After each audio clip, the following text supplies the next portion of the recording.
Chers auditeurs de Radio Espérance, bonjour. Lundi 13 octobre, les 20 derniers otages israéliens encore en vie à Gaza ont été libérés par le Hamas dans le cadre de l'accord de cessez-le-feu obtenu par Donald Trump. De son côté, l'État d'Israël a accepté de libérer plus de 2000 prisonniers palestiniens.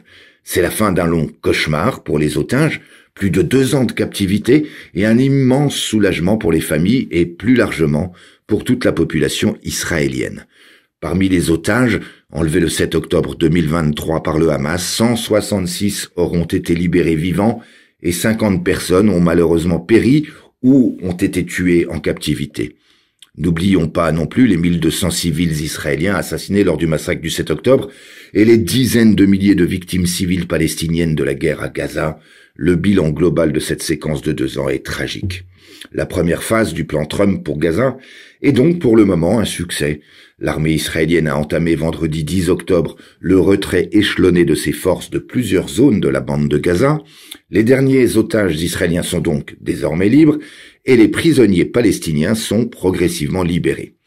Lors du récent sommet sur Gaza en Égypte, Donald Trump a affiché une mine triomphale et affirmé son optimisme. Pour lui, c'est une nouvelle ère de paix qui s'ouvre pour le Proche-Orient.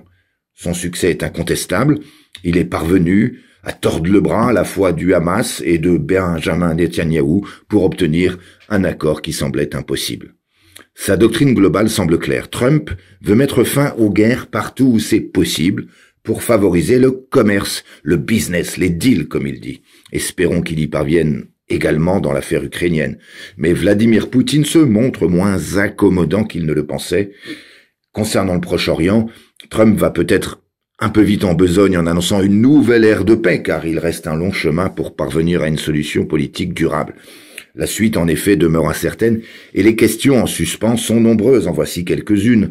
La démilitarisation du Hamas, prévue par le plan Trump, sera-t-elle effective?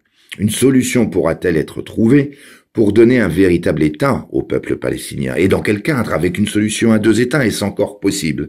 La colonisation israélienne en Cisjordanie cessera-t-elle?